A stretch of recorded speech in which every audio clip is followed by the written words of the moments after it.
Friday night in the city. Friday night hoops in the city. And you think about it.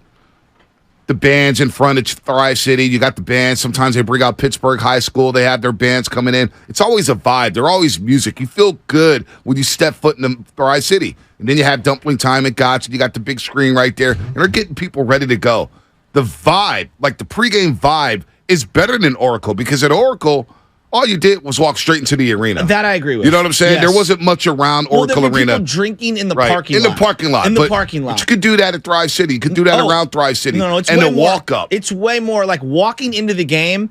Because that's the one thing. And you have the food trucks down the street too. I know, but I think the one thing about AT&T Park that I appreciate is that it feels like everyone is coming from all corners of the city and the Bay Area to come congregate there. Whereas it felt like at Oracle, park your car, get out. Right. I'm not trying to it's just different. No, I know. I went to Oracle a long time. I went to every single game. The BART, I thought when I would BART to a game there, it was different than driving to a game. It was different. I actually felt more a sense of community. But when I go to these games, it always feels like an event. And I do feel like there's a pep in people's step. We're in downtown San Francisco. We're on the water. Well, not only that, but just, again, when you get off BART, when you park the Oracle Arena, it's not knocking Oracle, because once you got inside of Oracle Arena, it was lively. It was electric. No doubt. It was a vibe. And I just love the arena. arena. LeBron, I remember LeBron said, man, whenever I play in Oakland, man, it's what's up. Pride and Joy would be performing there with the bands and stuff. And so you had it inside. But when you were outside, you didn't really hang out outside. Yeah, you hung out in the parking lot to drink a little bit,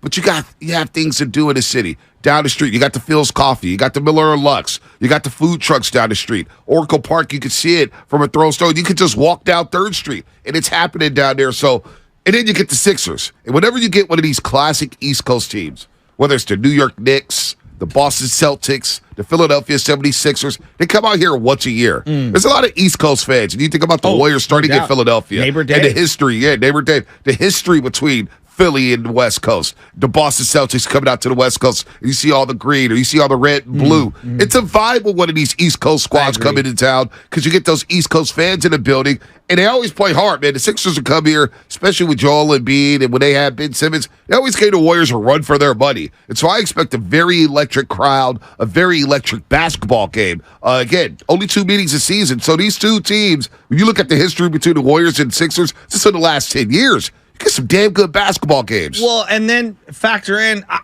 is he a top 10 rival of the Warrior franchise all time? James Harden? James Harden? Well, that's, it's funny. With our King of the Hill, we'll have a little twist with it today. It'll be the most hated Warriors, hated Warriors opponent, top 8. Okay, so if I say James Harden, where's that? Because Lubin and I were talking about this last night. Yeah, I think he's a top 5, at least in recent memory. But it feels like it's dissipated. That hate's dissipated because he is on the East Coast now. Yeah, I agree. But I do think that when you play him, it'll cook back up. Maybe he's not that number 1 option anymore.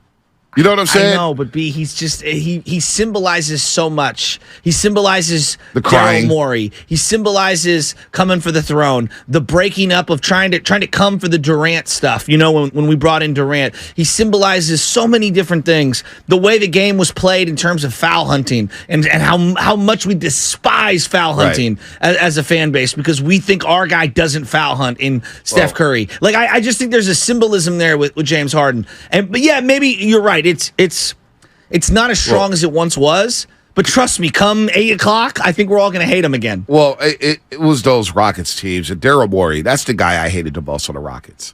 I couldn't stand James Harden, but I hated Daryl Morey. I swear to God, I don't know if I told you this. 2019, Game 1, Western Conference semifinals, Rockets-Warriors. Okay.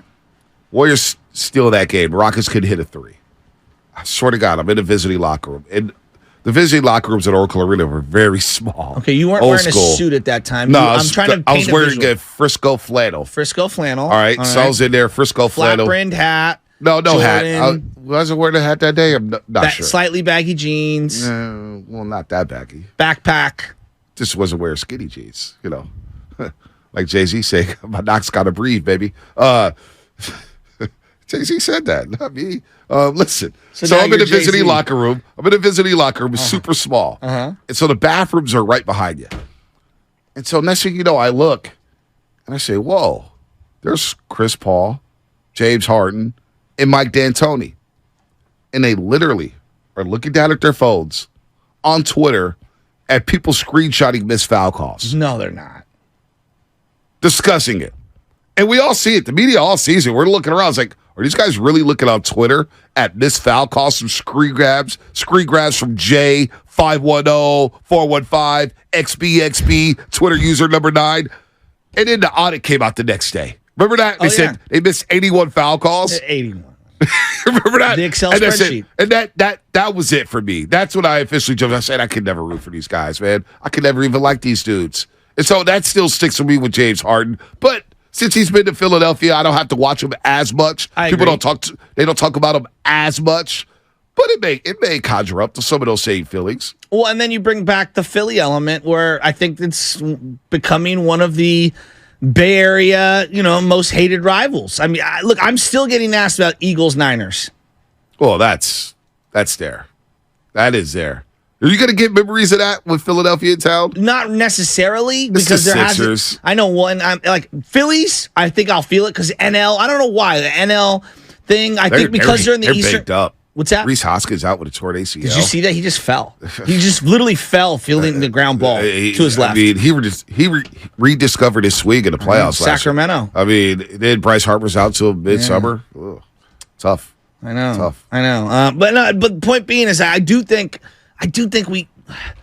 I feel like the Bay and Philly has got a little rivalry thing coming. There is along something. here. There is something between a 415 and a 215. There is. And tonight it'd be a hot game. Now he's questionable. James Harden, that is. Joel Embiid is questionable with the right calf soreness. Harden's got the Achilles soreness. He's always sore. He's always big. Well, he's got all the medical tape. Right. He's got a bunch of X's of tape all around his body. Everywhere. And no, Mac McClung is still in the G League, in case any Warrior fan was. He is, but I thought he saved the dunk contest. I mean, kind of. I think you are. This is the first time anyone's uttered the name Mac McClung Since on any summertime. radio. Well, since like 3 days after the All-Star game. Well, there's still some Warrior fans who want Mac McClung on his roster.